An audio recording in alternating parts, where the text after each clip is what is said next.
আপনার সবার প্রতি আহ্বান, সবার প্রতি ভালোবাসা, বাংলাদেশের প্রত্যেকটা মানুষের প্রতি আমাদের আহ্বান থাকবে। জুলাই গণঅভ্যুত্থানে যেমন আপনাদের ভূমিকা ছিল, এখনো আপনাদের ভূমিকা আমরা দেখতে চাই। জুলাই গণঅভ্যুত্থান পরবর্তী সময়ে আপনাদের ভূমিকার খুব দরকার আছে।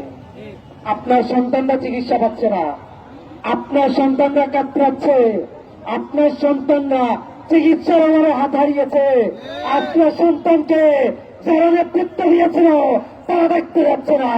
আপনার সন্তানের উপর দাঁড়িয়ে যারা আছে, তা আপনার সন্তানের উপর দাঁড়িয়ে যারা এখন রাষ্ট্র পরিচালনা করছে, তারা এখন আপনার সন্তানকে তুচ্ছ তাচ্ছিল্য করছে।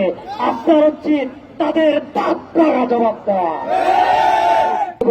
যারা গণ অভ্যুত্থানে আমাদের ডাক দিয়েছিল তাদেরকে বলতে চাই, আমাদের জুলাই সনদ ঘোষণাপত্র লাগবেই।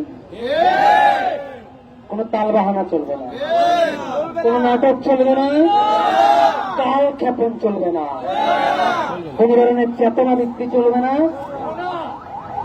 বিভিন্ন রকম মৌলিক সংস্কারের নামে জুলাই সনদের ধাপ দীর্ঘায়িত করা চলবে না।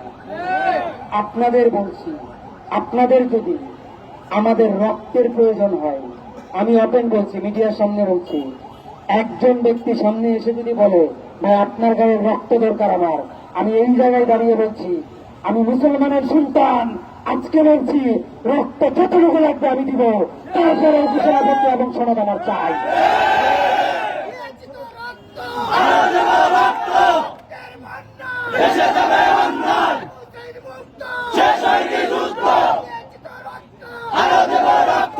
আমরা